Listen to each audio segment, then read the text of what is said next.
makers of Campbell Soup present the Campbell Playhouse. Orson Welles, producer.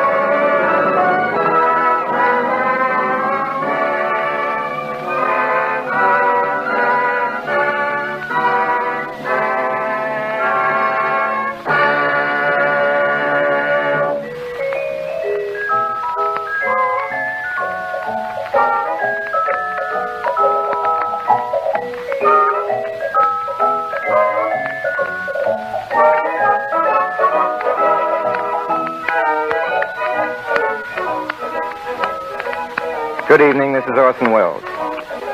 The motion pictures and even the radio and the living stage have made it clear by now that the female of the species is not only more deadly than the opposite sex, more desirable, but also more durable in times of stress and more to be relied on for the solution of even the bloodiest murders. And in case these observations may seem as irrelevant as they are certainly irreverent, let me break down right here and admit the subject of tonight's broadcast is the bloodiest of bloody murders. Now, as to the ladies. Time was when all the girls used to do in a mystery story was to scream loudly, and be grasped at by horrible, clutching claws. But all that's been changed. And the heroines of these modern romances are ladies of parts. They are not the ones to find themselves clad only in something filmy and feminine, being carried off by a gorilla whose identity you will be subsequently requested not to divulge. They are not susceptible to hypnosis, to the blandishments of sinister Latins, and they never faint. They are accomplished in the use of firearms and can escape from anything, including suspicion.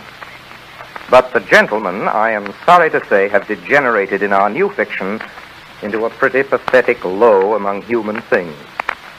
There seems to be no excuse for us. I say us because tonight I am fated to attempt before this microphone the portrayal of one of these wretched beings. No, the lady bloodhounds could do without us if they didn't still insist, just for appearances, on the old traditional turnout of likely suspects. There's Always a Woman, which is tonight's story, contains no less than 2 murders and Miss Mary Wilson. Miss Wilson is one of the most promising of the talented and personable young women whom Hollywood has discovered in recent days. Her frequent appearance as what is called a dumb and dizzy blonde is, let it be noted, an outstanding example of what is known as the entertainment world as casting against type.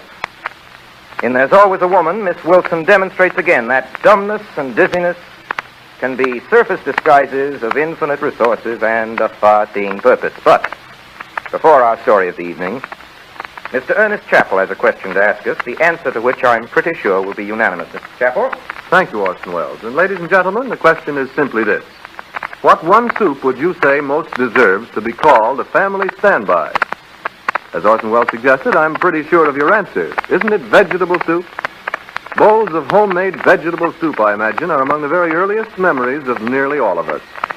Maybe we also recall the time and trouble Mother took to make that soup, simmering the stock and preparing the vegetables. Yet, as mothers will, she always felt rewarded when she saw how much the family enjoyed it. Today, most of us still have a keen liking for vegetable soup. But wives and mothers increasingly are giving up making it and instead are serving Campbell's vegetable soup. Are you at your house? Of course, it will save much kitchen time and trouble, but a far more important reason is that one taste of Campbell's will convince you that it's made in the time-honored, good home way. Grown-ups and children alike enjoy the 15 different garden vegetables and the rich beef stock that together make Campbell's vegetable soup so stout and hearty and nourishing. You'll realize why women everywhere agree that it's almost a meal in itself. Wouldn't piping hot bowls of Campbell's vegetable soup just hit the spot with everyone at your house tomorrow? And now Orson Welles in There's Always a Woman with Marie Wilson.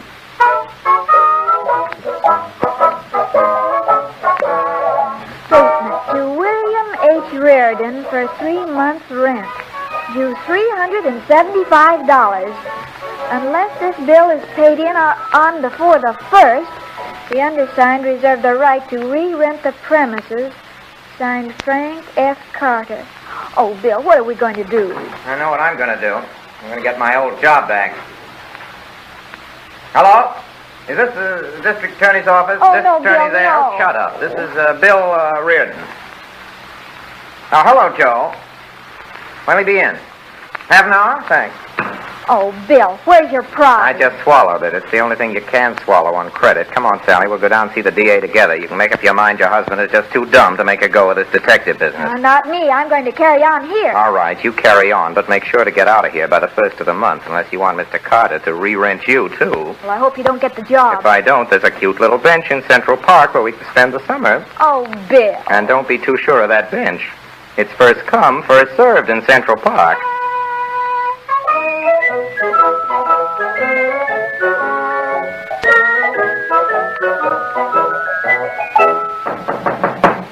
Come in. Pardon me, is Mr. Reardon in? No. Could you tell me when he'll be in? I want to see him on business. Business? Won't you sit down? Thank you. Mr. Reardon is out right now on a very important case, but if there's anything that's, could I have him call you? I prefer not to give my name. Oh, just as you wish, Mrs. Fraser. How did you know my name is Fraser? Well, your picture was in the papers when you were married, and it's a detective's business never to forget a face. Are you a detective? I'm Mr. Reardon's chief operator. I handle all his women clients. You see, women often feel that they can talk more freely to another woman. And you keep this matter confidential. Well, I won't even discuss it with Mr. Reardon. But he'll have to know, won't he? Well, not unless you want him to. You see, you'll be entered in our books as a number. Now, just a moment. Let's see. The last case was, number 375. Your case will be number 376. And now then, what can I do for you? Well, there's a person I'd like to have shadowed. Her name is Calhoun, Anne Calhoun. Here's her picture. Oh, thanks. Gee, nice looking, isn't she? To Lola, who is doing a much better job than I would have done, Anne. Has this inscription anything to do with the case? Anne Calhoun was engaged to my husband before I understand. Well, there hasn't been anything to understand until a week ago. Then quite suddenly, Mr. Fraser began getting letters and phone calls from her. I haven't spied, but I know her handwriting and I know her voice. There's something going on between them, and you've got to find out. If I don't solve it by the first of the month, Mrs. Fraser, I'll retire from business. I'll just leave this office. By the way, if you want to get a good look at her, at Miss Calhoun, she and my husband and I and Jerry Marlowe are dropping in at the Skyline Club tonight. Skyline Club? Oh, I'll be there. Now, I dare say you want some advance money for expenses. I dare say. I don't know what your rates are, miss, but how would $300 do? $300? Why? I'm sorry. It's all I happen to have with me. Of course, if you insist. Oh, no, that's all right. Of course, it's less than our usual rates, but I'm delighted to make the exception. Thank you, Miss... Operator 7, just call me that. Goodbye, 376. Reardon Detective Agency, Operator 7. Who's that? You sound awfully happy. Oh, I am. I got my job back. Let's celebrate. What's the salary? I said celebrate. What do you get paid? $75 each and every week. Oh, isn't that nice? Hey, what's wrong? Oh, I said, isn't that nice? Say, what did you say about celebrating? Let's start packing. But what's the hurry? We got until the 1st. Okay, if you don't mind being lonesome. Tell me, how's the Reardon Agency coming along under its new management? Splendidly, thank you, splendidly. Customers are popping in all over the place. Customers? Name one. The Reardon Detective Agency never reveals the name of its clients. That's part of the Reardon policy. That's an easy policy. There aren't any Reardon clients. Any more bills come in? Several. 3 great big ones. Say, didn't you say something about celebrating? Sure. Where'll you meet me? Well, how about the Skyline Club, Bill? We can afford it, can't we? No, we can't afford the Skyline Club. Just this one. It's always just this one. Oh, Bill, I just love the Skyline Club. Sally, we can't afford the Skyline Club. Love the Skyline Club. Don't you, Bill? Well, don't you, Bill? No, it's too expensive, but it is pretty, and this man wants to take your order. He's not waiting to ask you to dance. Excuse me. Let's see. After the puree mango, I think I'll take the filet mignon. Ixnay. You mean instead of filet mignon? No, I'd really rather have the filet mignon. And some sliced tomatoes. Sliced tomatoes, yes, madame. And some potato salad. And some potato salad. Strawberry parfait. How about that, dear? Oh, yeah, and some coffee.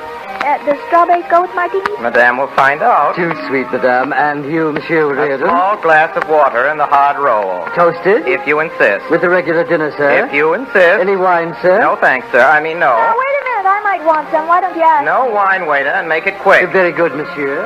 Conscientious scruples? No, just mathematics. All I have is a $20 bill. You don't, by any chance, have a couple of dollars in your purse? Money? Well, why didn't you say so. Now, let's see. I've got a $50 and 4 pennies and 3 sticks of chewing gum. Give me the $50. You can keep the chewing gum. Oh, wait a minute. Mr. Shane. Hello, Mr. Reardon. Just the man I want to see, Mr. Shane. Will you cash a check for me, Mr. Why, Shane? sure. How much do you want? Not much. $25. Better make it 50 in case you want some champagne. Sorry, Mrs. Reardon, Mr. Shane. Oh, how do you do, Mr. Shane? Nice to meet you, Mrs. Reardon. My wife. Here's your 50. Thanks. Got a pen? I'll write you a check. Here you are. Oh, you're taking an awful chance, Mr. Shane. I don't think he's got $50 in his account. Well, I'm sort of used to taking chances. Your wife has a great sense of humor, Mr. Reardon. Have you noticed it, too? Here's your check. Thanks. Haven't seen you around lately, Mr. Reardon. No, I've been busy. How do you like being on your own? I'm not exactly on my own anymore. I'm back with the DA. Oh, that reminds me. You don't happen to have his home phone number, do you? Well, you did me a favor. Lexington 8672, and he won't be home till pretty late. Lexington 8672. Thank you. Don't tell him where you got it. Excuse me, Mr. Shane. The captain told me to tell you there's a call for you in the office.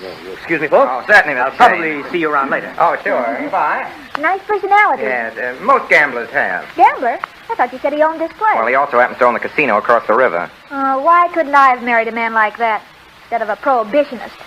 Say, I'll bet he could have got us a better table than this one, too. We're lucky to have a table at all. Do you remember way back, Sally, on the phone when you promised if I brought you to the Skyline Club, you'd go light on everything? But that was before you made the $50. What $50? The $50 you just got from Mr. Shane. Oh, excuse me. I forgot about that. Of course, there's always a chance that he might deposit that check. Well, even if he does, you still have $50 more than when you started out. And that's certainly a profit. Certainly is. But do me a favor, will you, Sally, and don't mention it to the income tax people. They don't understand finance as well as you do. You know you can trust me, Bill. Sure, eat your soup. It's not soup, it's puree mango. Try not to eat so noisily, even if you had a couple of martinis. That's quality, folks, the next table. Oh, phew, that's not quality folk either. I'll bet they're just as unimportant as you and I. For your information, Mrs. Reardon, they are people that anyone pretending to be a detective ought to know at first sight. They're Mr. and Mrs. Fraser. Faber? F-R-A-S-E-R. Oh, I get it, Fraser. I get it. This other man is Jerry Marlowe, Transcontinental Copper, and the girl's Ann Calhoun. You know Ann Calhoun. He's engaged to her. You're glamour just girl. showing off again, Bill Reardon. I don't think you know anything about Be them. quiet. Not so loud, Sally, please. I'm not talking half as loud as they are. Now, Why should we listen? Mr. Jerry, I just followed this as to Walter, didn't I, Walter? Certainly did. Say who's engaged to Ann anyhow. Don't be jealous, Jerry. If you two think you're going to put anything over. Come on, Dad. Oh, all right. Turn around. They'll notice you're staring at them, Sally. I'll bet they love it. Oh, Why, if I was this society, I'd want everybody to stare at me all the time. I wonder if you'd answer me one question. What question? How did a smart guy like me happen to marry a dumb cluck like you? Oh, I don't know. I don't think there's any explanation. No, probably not. It's just one of those things, you Yeah. know. Say, you know, this filet mignon is delicious. It's delicious. Glad you enjoy it. Aren't you eating your lamb Not chop? hungry. Well, you paid for it. Don't be I extravagant. don't want anything more to eat. Waiter, bring me something to drink. Champagne, one glass. But one madame. glass. 2 glasses, waiter. Oh, yes, madame. You've had more than enough to drink, Sally. Well, I can still spell Mississippi. M-I-S-I-P-I. Correct? It's as close as you'll ever get. Let's go back to the table. Quiet now. What is it now? We're going to get another chance to learn how to talk when we you get can't into society. sit there and just listen in on a lot. Well, can I help it if I want to be Behave closer yourself, like Sally. Mr. and Mrs. Fraser Oh, shh. and Miss Calhoun? Now, quiet. This is for when I've been dancing with somebody else's husband. Stop that. Well, it wouldn't be the first time he lost you, Ann. What do you mean by that, Jerry? I'll tell you what I mean by that. Ann's engaged to me now, and I'll kill the first guy that tries to take her away from me. Bravo! Bravo! That's the spirit. Oh, Just a minute, Sally. madam. Our conversation is no concern of yours. Oh, I know, but you were expressing yourself so beautifully, I couldn't help but listen in. Sally, will you please shut Oh, up, dear, if Sally, I darling? knew this gentleman's name, I'd be glad to. Listen interview here, him. young lady. Bill, but you don't. Walter, let's pay the check and go. Oh, you think Mr. Fraser means I check too? Sally, you better shut up. Do you think so? Come on, let's go. Look, mister, would you like me to shut Ann, are you up? coming? Yes, I'm coming. See, Bill, you were wrong. They won't even answer me. You're lucky. Waiter, Yes, Mr. Reardon. you can give Mrs. Reardon the check, please.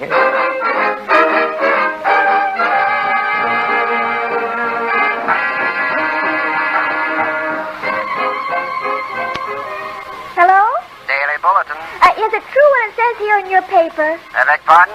It says here in your paper that Walter Fraser was shot. Shot dead in Jerry Marlowe's apartment. Just a minute. I'll give you the city desk. Okay. Good morning, city desk. Oh, can you tell me if it's true about Walter Fraser? Madam, are you kidding? Well, it's here in the headlines. It says Fraser was shot in Jerry Marlowe's apartment. You think we put it in to improve circulation? What do you want? Well, I wonder if I could interest you in the Fraser murder. Why, did you kill him? No, but I think I know who did. I'm Sally Reardon of the Reardon Detective Agency. You know. No, I don't know, but go ahead. Well, if you don't want to know about a threat that Marlowe made, I can call the Globe. You know, there's more than one paper in New York. Yes, okay. We'll send somebody over. What's the address?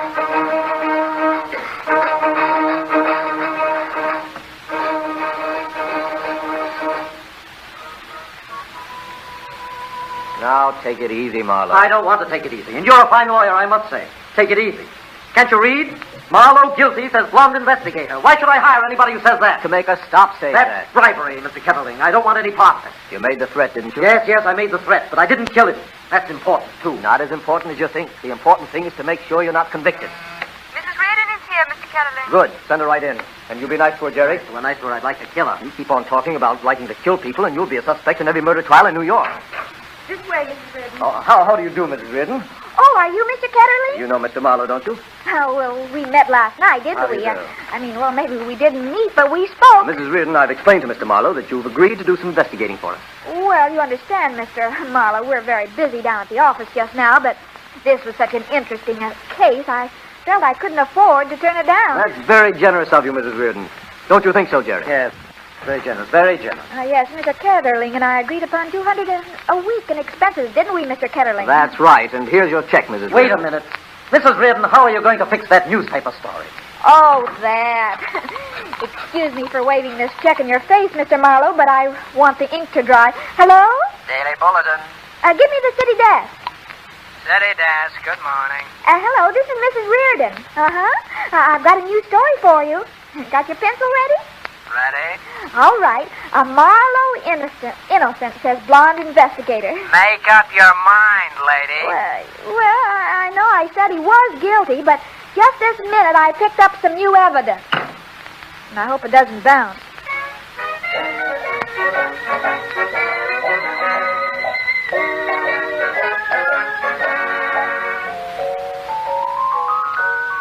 Hello, Bill. Are you home? I'm home. Why'd you repeat that crack of Marlowe to the reporters? Which crack? When a man threatens to kill a rival in the nightclub, you know he's not going to do it. Why did you repeat it to the reporters? Oh, I didn't repeat anything. I just happened to be talking to the Daily Bulletin in one way or another. Sally Reardon, you tell me the truth, or so help me, I'll kill you. Everybody wants to kill somebody lately. Have you noticed? Sally. Well, I told him I was going to get some publicity, or rather I told you I was going to get publicity. And, well, after all, Marlowe did say But it. he was drunk, and I'm supposed to be working for the district attorney, not trying cases in the newspapers. Oh, gee, I didn't mean to do anything wrong, Sally, Bill. I appreciate what you're trying to do, but I've told you before, it's the man's place to make the money for the home, and it's the woman's place to take care of the man when he comes home, Sally. Oh, Bill, you're perfectly right. And to prove it, I'm going into the kitchen right now, and I'm going to get you the best supper you ever had. How do you want your coffee, weak or strong? Strong, I've got things to do tonight. What thing? I thought you were going into the kitchen. But, Bill, a wife should take an interest in what her husband is doing, don't you think? No. Are you and the DA going to arrest anybody tonight? No, but I'll tell you who the DA would like to arrest. Who? You.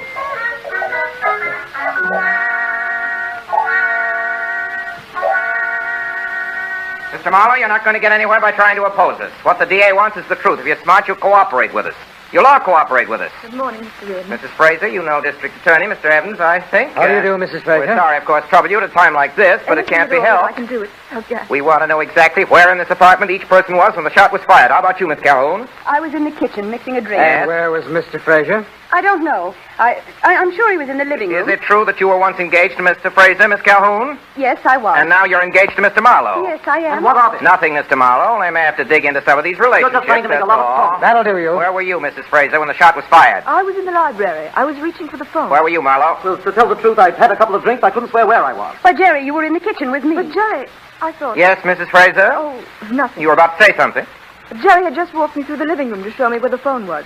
The shot came almost immediately, and I didn't think he had time to get back to the kitchen. He had just come back when the shot was fired. Well, what about it, Marlowe? I told you I don't remember. Nobody seems to remember much anything about this affair. beg your pardon. What is it, officer? Could you come out in the hall for Sure, a I'll moment? be right back. Excuse me, folks. Jerry didn't do it, no, I'm Well, Fogarty, what is it? There's a crazy dame been trying to get in here. I told her she couldn't. She told me to memorize this message and to give it to you. Memorize it. Dearest darling, don't forget the butler, Sally. She said you were dearest darling, and you'd know who she was. I know who she was. No answer. Go back to your post. Hey, you there. Come back here. You the butler? Yes, sir. What's your name? Gregson. Where were you last night, Gregson, when Mr. Fraser was murdered? Oh, I was asleep, sir. The shot waked me. I put on a bathrobe and I came down. How long have you worked for Mr. Marlowe? I engaged him in London 2 years ago. Nothing wrong with your memory now, Mr. Marlowe, is there? Well, you better start remembering some recent night. I want to take a look at your pantry, Grigson. Yes, sir. Come on. I'm in and search this apartment. We haven't been able to visit Grigson. Oh, I don't know, sir. You haven't seen it, have you? No, sir. Get away from that door. What are you trying to do? Conceal something in that icebox? No, I wasn't trying to conceal I'll take a anything. look anyway. It's all right. Wait a minute. That's a funny place for an ice cube tray. Well, I didn't have time to put it back in the right place. I'll just take a look at it. Well, what have you got to say now? Well, I don't think I understand. It's not so hard to understand. There's a gun frozen into that tray, that's all. I never saw it before. Well, what have you found? Nothing much, just this gun Where was it? in the ice cube tray. How do you account for that, Grigson? I don't know, sir. Ever handle a gun? No, sir. Here, take hold of this gun of mine. Don't get scared. I'm taking the cartridges out. Yes, sir. You say you never shot a gun? No, sir. Well, here's your first lesson. Shoot this. Oh, no, sir. I couldn't. I wouldn't know how, Just sir. pull the trigger. Give me that gun. Yes, sir. You never shot a gun before. No, sir. You knew enough to release the safety catch before you pulled the trigger. Fogarty, take him downtown. You can't do that. Marlowe. You were told to stay in the other room. Are you trying to hang this on Grigson? Want to go along, Mr. Marlowe? You bet I do. Fine. Maybe they can help you to remember down there where you were last Yes, and night. I warn you, if any attempt is made to false suspicion... Come on. Just a minute, Bill. Yeah? Whatever made you suspect the butler? Oh, just instinct. You know how it is. You get a hunch. Just one of those things.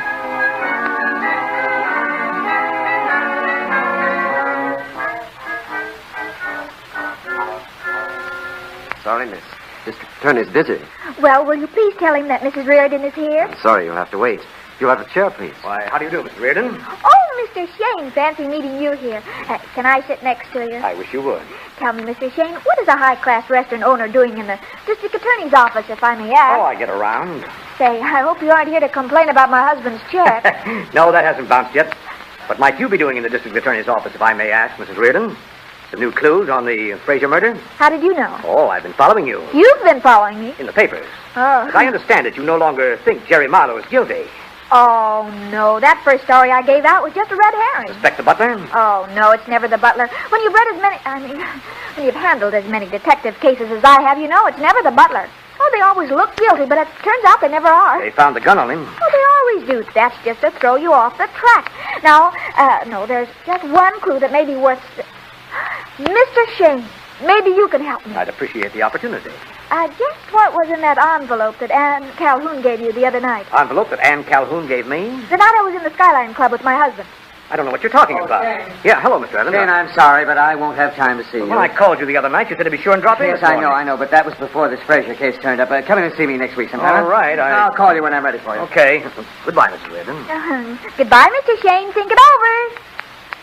Oh, could I have a moment, please, Mr. Evans? I must talk to you. I have some very important clues. I've been reading all about your clues. Oh, but this is a new one. Yes, tell them to your husband. Maybe he'll listen to you. Oh, no, you see, he isn't speaking to me these days. Yes, smart fella, Reardon. You know, Mr. Evans, I think he's mixed up in this case. Who, your husband? No, Mr. Shane. As it happens, I was talking to Shane over the telephone just about the time the murder was committed. What do you think he was doing? Holding the receiver in one hand, the revolver in the other? Maybe he's a ventriloquist. Look, Mrs. Reardon, I have great sympathy with your husband. Greater now than with any man I have ever met. And if you don't stop butting into this case... trying to help serve the ends of justice. The ends of justice have gotten along very well now until without you. So will you please go away? All right.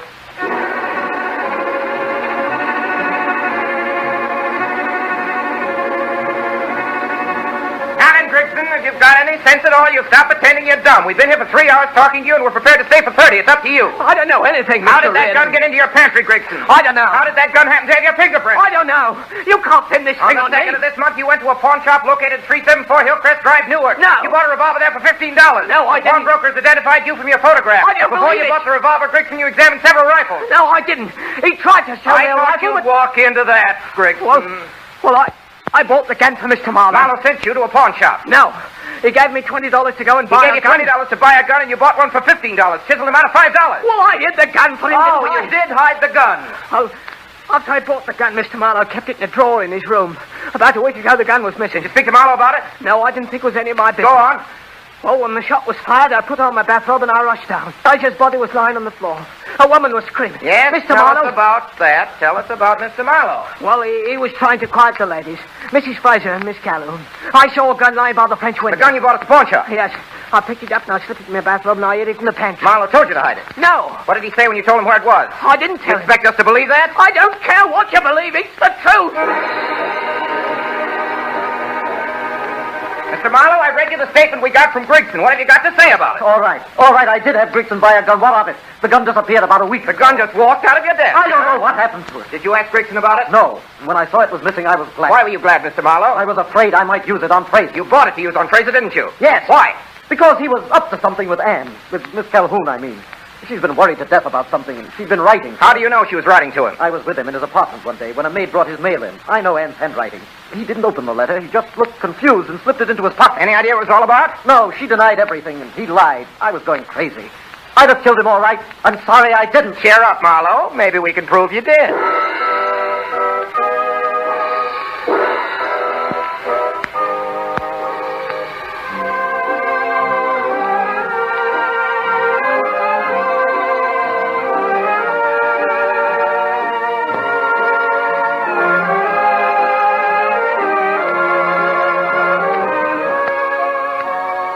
You are listening to Orson Welles and the Campbell Playhouse presentation of There's Always a Woman with Marie Wilson. This is the Columbia Broadcasting System.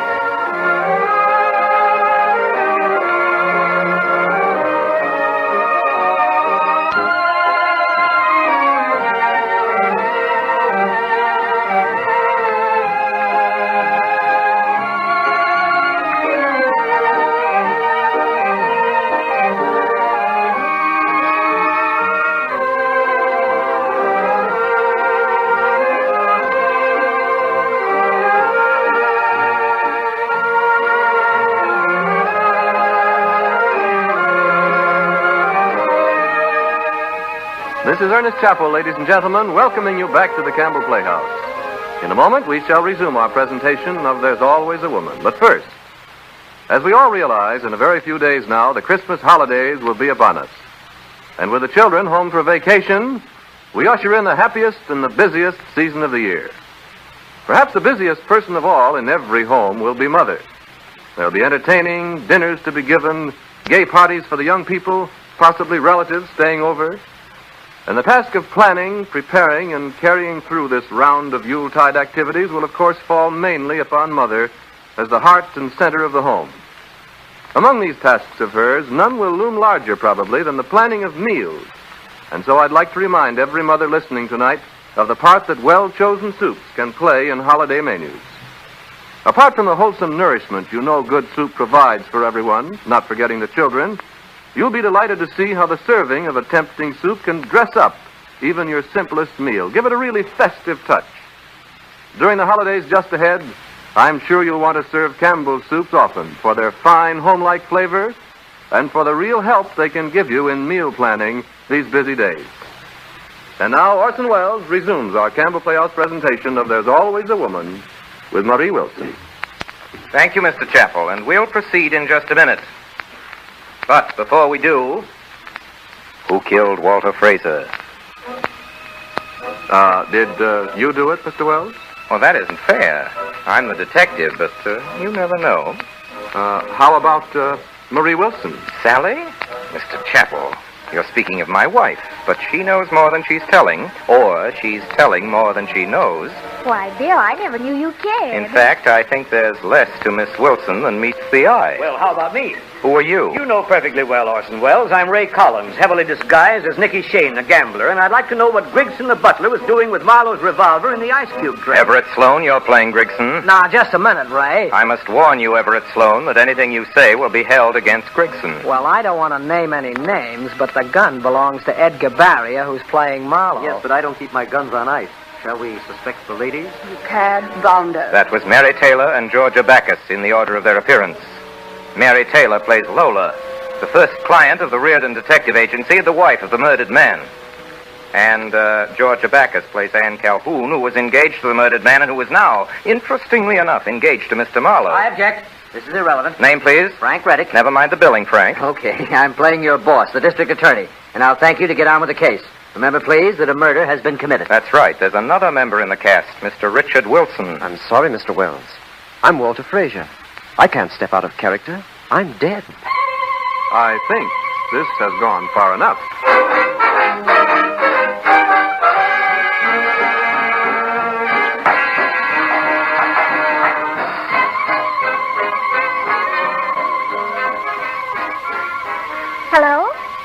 Mr. Ketterling, please.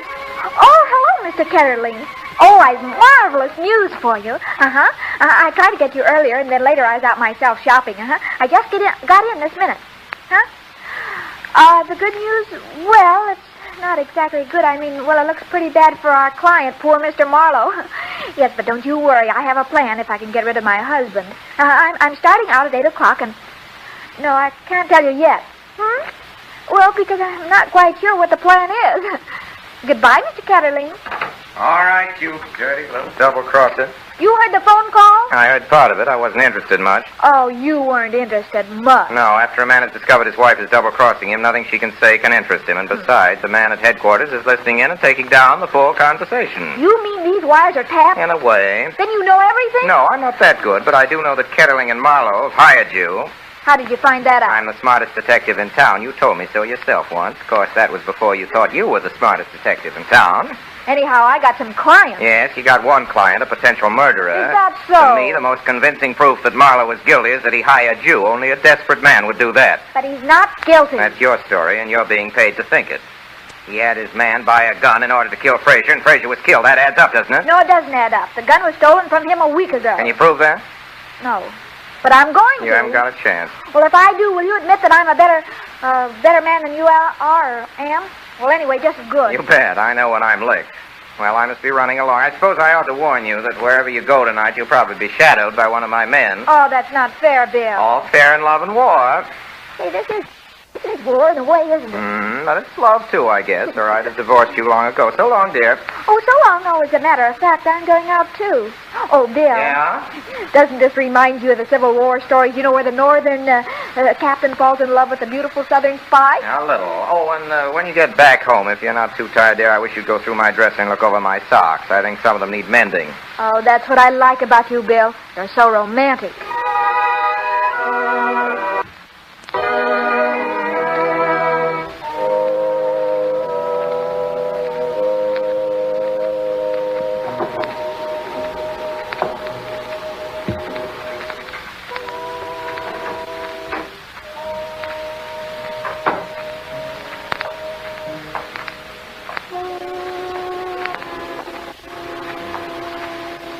Pick him up.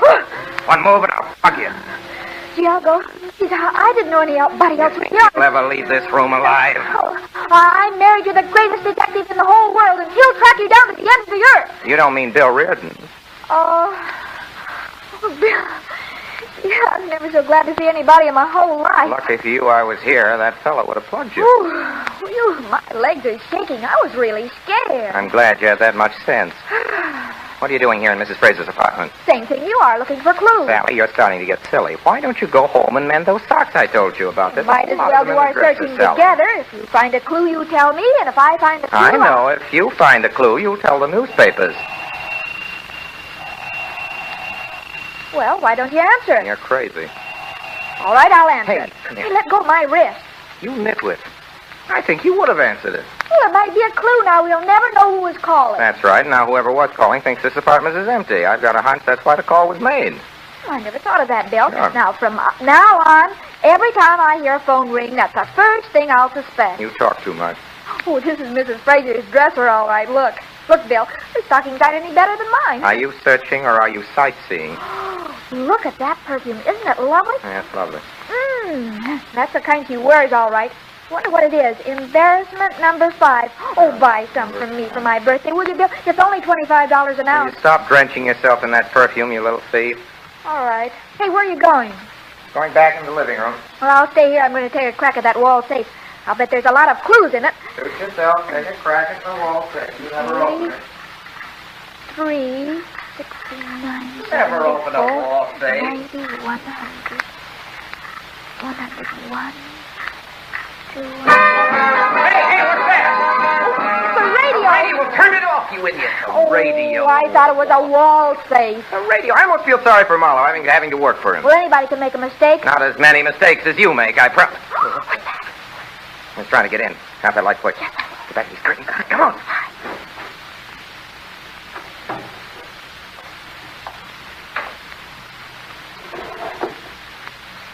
Good evening. Oh, why, it's Miss Calhoun. What's that letter you got in your hand? You just took it out of the drawer, didn't you? That's what you came here for, isn't it? What are you doing here? Now, don't try to change the subject, Mrs. Calhoun. Give me that letter. That's my letter. You can get that back. Mine now. Sally, come I'll back be here. seeing you. Hey, I've Sally. got to have that letter. I'll get the letter later, Miss Calhoun. Sit down. Why don't you tell me all about it? You wouldn't believe me anyway. Maybe not, but I'll tell you what I believe now, that you wrote Walter Frazier a blackmailing letter. Blackmail? Yes, blackmail, and when he wouldn't be blackmailed, you killed him. No. I'll tell you. Well, make it the truth, because I'll find out pretty soon, honey. I was desperate. I'd lost $2,000 in roulette. Roulette where? Shane's place, across the river. I gave him a bad check for it. I was going to ask Jerry Marlowe for the money, but I couldn't. Why not? You're engaged to him. Well, I didn't want him to think I was marrying him for his money. So I wrote Walter and asked him for old time's sake to lend me... And he did? If that was all, why'd you take your life in your hands to steal in here? Because I thought Lola might find the letters. I didn't want Jerry to know. Can't you understand? Are you sure Jerry doesn't know and suspect the worst? You're just trying to trap me and say that Jerry killed him. He didn't. If anybody did, it was Lola. She was jealous. I don't know what I'm saying. Yes, you do. I'm sorry, Miss Calhoun, but I'll have to arrest you. You can't. You have nothing to arrest me for. Have you got a permit to carry this gun in your purse? No. Then I can hold you in the Sullivan Act. Please, That's Mr. better, Reardon. isn't it, Miss Calhoun, than suspicion of murder?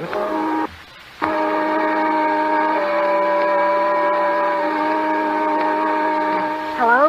Cartwright Apartment? Miss Lola Frazier, please. Just tell her operator number 7 is calling. Oh, hello. 376? I'd like to make an appointment to see you. Well, I've come across a letter that I feel sure will interest you. 9 o'clock is fine. It's your apartment? Thank you. 376. I'll be there.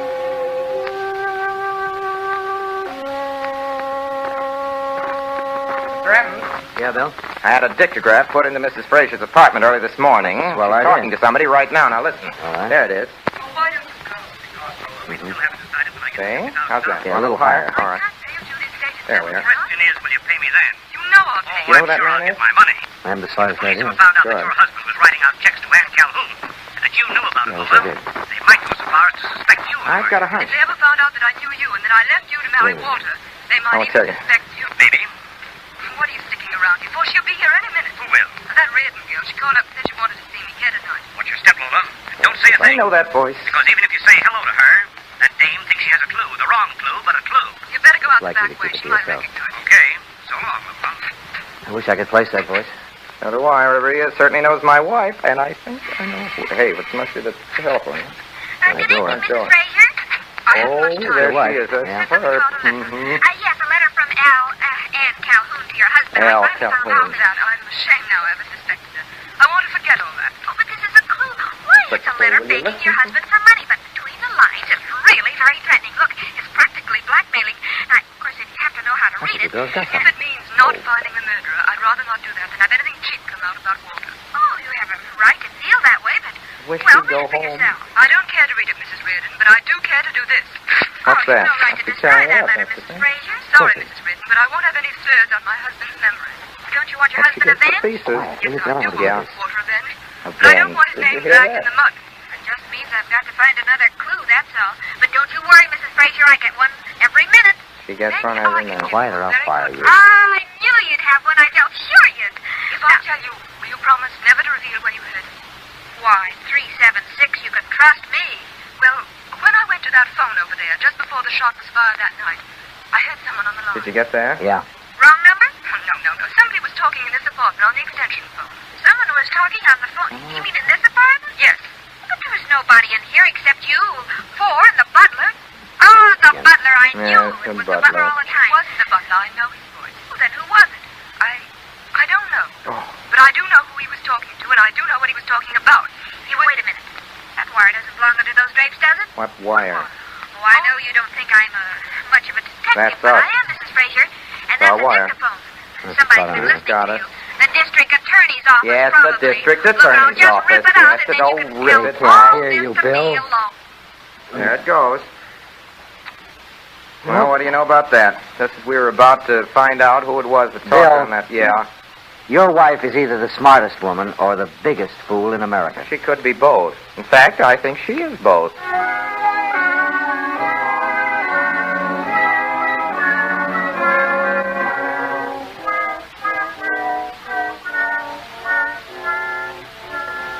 Mrs. Fraser, we know there was a man in your apartment earlier this evening. I suppose it was that dictaphone. Never mind, we heard him. Who was he? You might as well tell us. It was Shane. Nick Shane, that's who it was. What was he there for? I He wanted $50,000. What for? I owed it to him. You owed it to him. What for? I lost the money playing roulette. Quite a sum to lose gambling, isn't it? Now, did you ever play roulette? Oh, yes, for dimes. We weren't playing for dimes. I see. He promised to give me time to pay, but when this happened, he started pressing me. I couldn't give him the money. I didn't have it. Not yet. Shane seems to have done all right in that joint of his. Did you know that Ann Calhoun had lost money there, Mrs. Fraser? Oh, yes, we've been there together a couple of times, and we both know. And you knew Shane before you married Fraser? Yes, a long time ago, when I was a showgirl in Chicago. That's right. I thought I'd left all that behind me when I started to marry Walter. Oh, it's all right, Mrs. Fraser. You've told us all we want to know. I didn't know. You can go now, Mrs. Fraser. And you won't be disturbed again, I promise. Thank you. Thank you. All right. Well, that seems to let her out. Whom do you suspect now? How about Shane? He keeps turning up in this case. Shane is a gambler, uses strong-arm methods to collect. They all do, but I don't see Shane as the same, I'm not overlooking the fact that Fraser took his girl away from him. I wish somebody would do the same for me. You want to see Mrs. Reardon now, Mr. Evans? Yes, I guess we'll have to. We've been grilling her for 5 hours, the reel going over. The works. And we can't get a thing out of her. Good morning. Isn't it a lovely day? Listen, honey, I want you to realize how serious this is. Oh, gosh, Bill, I love you. A man has been murdered. The killer must be found. Now, do you understand that? Well, if you just let me out, I could This is a matter for the police. If you work with them, I promise to take another crack at the private detective business. How's that?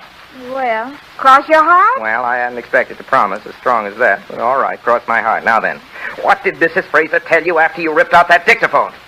Well, Lola told me that a few minutes before the shot was fired, Yeah? she picked up the phone and a man somewhere in her apartment was talking to the district attorney. The DA? Yeah, about gambling. Shane. Of course, I told that fathead boss of yours so at the very beginning, but he wouldn't listen. Hello, Mr. Evans. Hello. Well, Mr. Evans, there you are. Lola Fraser heard your conversation with Shane. She did, huh? And she heard it on the Marlowe telephone. But you checked their phone. No calls came out of There's there. no record of one. I don't know where Shane phoned from or how the wires got crossed, but that call to you was planned in advance as an alibi, and that means that Shane is the murderer. You see? I certainly do. Now, can I go now? Certainly not. You're going back to jail. Oh, I don't want to. Well, we're going to keep you locked up before you get another clue, honey. I like this one, and I don't want it spoiled.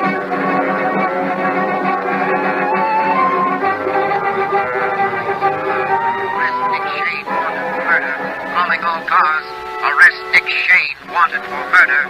40 years, dark complexion, slight build, armed and desperate, take no chances. Calling all cars, calling all cars.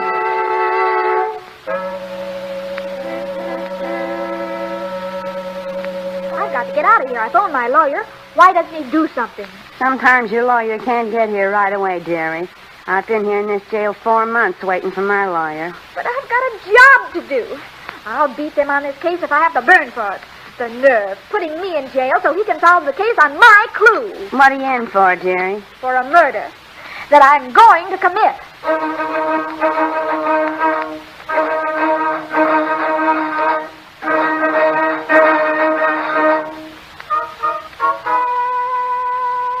Hello, this is Bill Reardon. Give me the DA's private wire. Hello? Hello, Mr. Evans. Listen, I busted the Fraser murder wide open. I think I've got the whole case cured. And I'll bet you can't guess where I'm phoning from. No, I can't. I'm in Shane's apartment, and I found a phone extension. That's very interesting. Yeah? You better get home. Shane was just found stabbed to death in your apartment. In my apartment? Why? Where's Sally? Where's my wife? The police are holding her. She's in your apartment, too.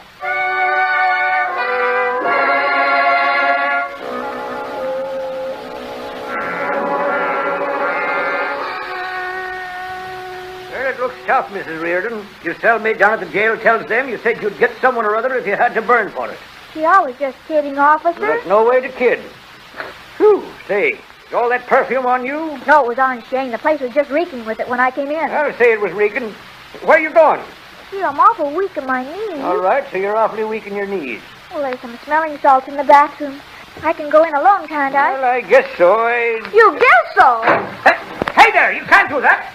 I'm going to break down the door, lady. I tell you, I'm going to break down the door. All right, lady. I'll teach you to play trick back. Where? What do you know? Hey, lady, come back here. You'll break your neck on that water pipe. Lady! Lady!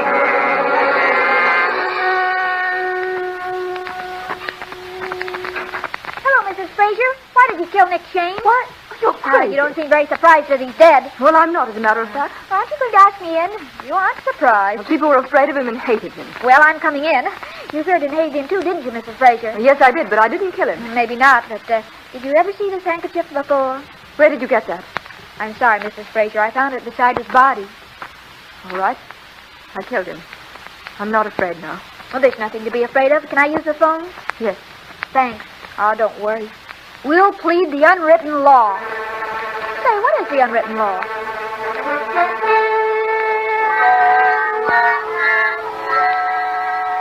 Darling, are you sure you're all right? Of course, here's a confession. Did you sign this, Mrs. Fraser? I did. Sally, how on earth did she you came ever... up to my apartment to see me with no intention of killing anybody. She was minding her own business, but this man, Shane, followed her and made a row just because she told me he was guilty. Then he pulled a knife on her. One word led to another, and there you are. It's all in the confession. Well, let's go. I'm ready. Ready for what? For the truth?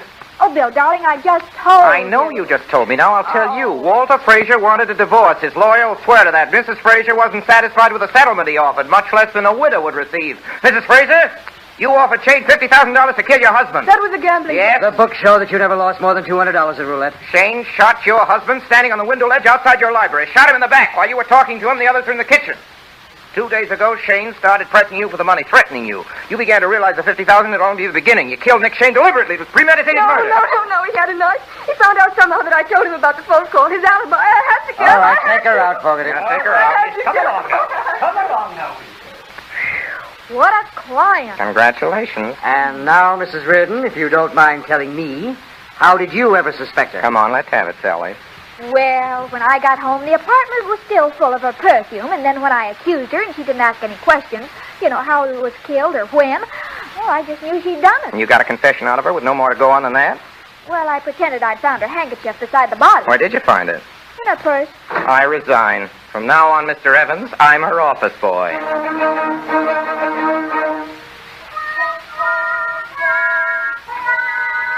Here it is, Bill. What is it?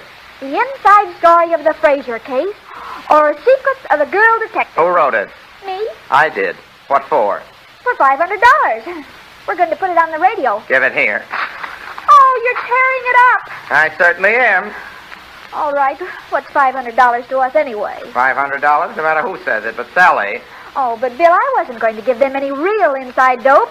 Sally, I'm crazy about you, but there's one thing that bothers me. If you're ever found murdered, there'll never be anyone to prove that I didn't do it.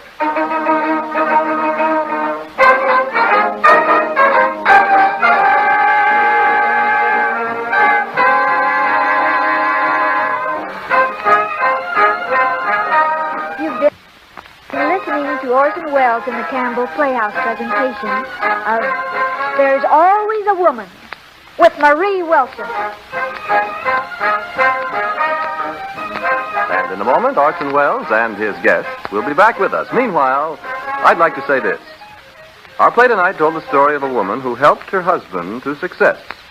Sally Reardon's methods of doing this were not exactly conventional. Still, in the end, things turned out all right. But seriously, helping a husband to success, isn't this what every good wife is doing every day? Inspiring and encouraging him, keeping him well and well-fed? Now, I'm sure that you, among the wives listening tonight, realize that the success of the work your husband does can be influenced by the kind of meals you serve him. And in these meals, you realize, too, the importance of good soup. Particularly a soup as hearty and nourishing as Campbell's vegetable soup. As Campbell's make it, it's always a special favorite with men. They like the rich, rugged beef stock, thick with a variety of tender garden vegetables. Have you tried it at your house? If not, won't you get some tomorrow and serve it? If you'll do that and compare its fine flavor and hearty substance with the best vegetable soup ever ladled from a home soup kettle, I do believe Campbell's vegetable soup will make its appearance regularly on your family table. And now I see Orson Welles has returned to his microphone. Mr. Welles. It gives me great pleasure to present our guest of the evening, Miss Mary Wilson. Thank you, Orson Welles. Good evening, ladies and gentlemen. Mary Wilson, as you all know, ladies and gentlemen, has been making a series of highly successful personal appearances throughout the country. And from this tour of hers, one remarkable phenomenon has emerged. Wherever Mary Wilson has been, reporters and columnists have been fighting with each other to be the first to record those weird confusions of thought and language that are rapidly becoming known as Wilsonisms. Are you yawning, Miss Wilson? Mm-hmm. Why don't you put your hand over your mouth? Yeah, and get bit? That's the kind of thing I mean. Let me assure you, though, that despite these flagrant misrepresentations of her trenchant observations on life and letters, Miss Wilson's sole and single concern remains the eternal art of histrionics. Oh, now you're going too far, Orson Welles. I never did care for history. I'm an actress. Indeed you are, Mary Wilson. And a very beautiful and charming one. We hope you'll be with us again soon. And now, as to next Sunday night. Next Sunday night, ladies and gentlemen, is Christmas Eve.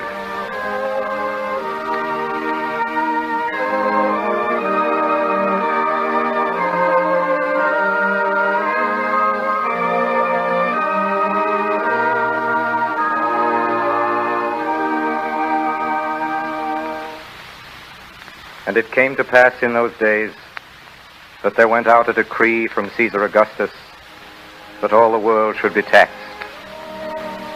And all went to be taxed, every one into his own city.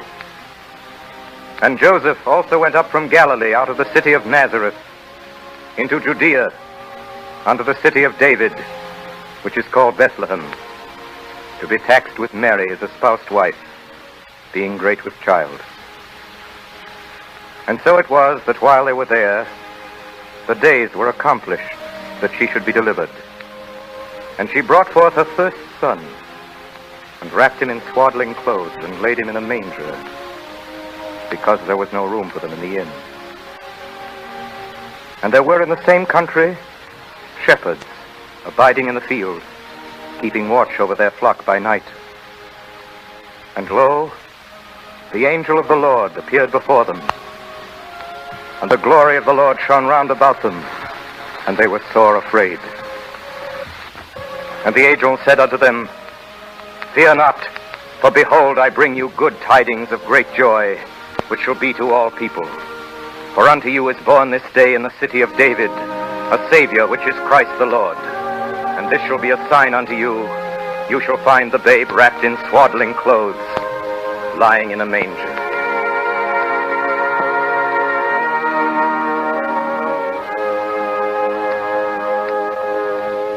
Since the days of Caesar Augustus, all people have celebrated by joy the great joy which shall be to all people.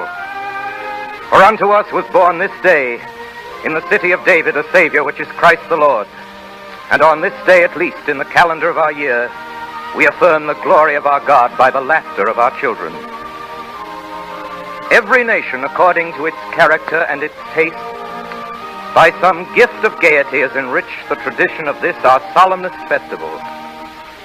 And because America is what it is, we are the fortunate heirs of the accumulated customs of almost 2,000 years of keeping Christmas. The best songs that have been sung are sung by us. The best games that have been played, we play, and the best stories ever told are ours to tell. For storytelling has persisted as a Christmas ritual in spite of the printing press. A ceremony as hilarious and as serious as hanging the stocking, dressing the tree, and kissing under the mistletoe. And because Christmas is first of all for children, Christmas stories are fairy stories first of all. It's mildly surprising that the best of them all, which we're telling again for you next week, is for everybody and turns out to be a ghost story. I've endeavored, writes its author on its title page, I have endeavored in this ghostly little story to raise the ghost of an idea, which shall not put my readers out of humor with themselves, with each other, with the season, or with me. May it haunt their hours and houses pleasantly, and no one wish to lay it. It is signed your faithful friend and servant, Charles Dickens. And Charles Dickens, as everybody but our newest friends will know, is the author of next week's story. And our star, as all our old friends will know too, is that best loved of American actors and the special favorite of all of us on the Campbell Playhouse, Mr. Lionel Barrymore, who will be keeping an engagement with us on that night that he has kept for a number of years. An engagement to play Scrooge in that most human and heartwarming of Christmas stories, A Christmas Carol by Charles Dickens. This will be the 5th Christmas that Campbells have chosen this good old tale as their Christmas present to their friends. But I think that this year, perhaps more than ever, it becomes clear how direct And how all-important is the message that Charles Dickens gave the world in that little story. Wherever, anywhere in the world, people paused next Sunday night to listen to Lionel Barrymore and A Christmas Carol, there will be people a little kinder, a little happier, a little more at peace with themselves and their neighbors.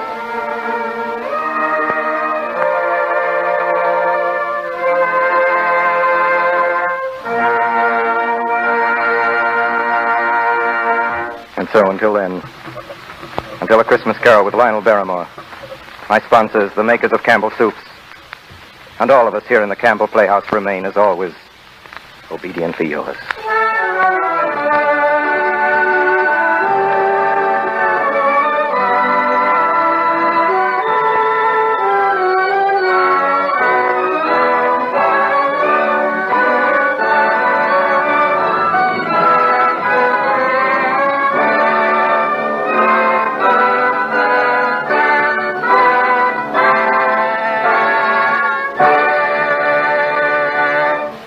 The makers of Campbell Soups join Orson Welles in inviting you to be with us in the Campbell Playhouse again next Sunday evening when we bring you our 5th annual presentation of Charles Dickens' immortal story, A Christmas Carol, starring Lionel Barrymore in his favorite role as Ebenezer Scrooge.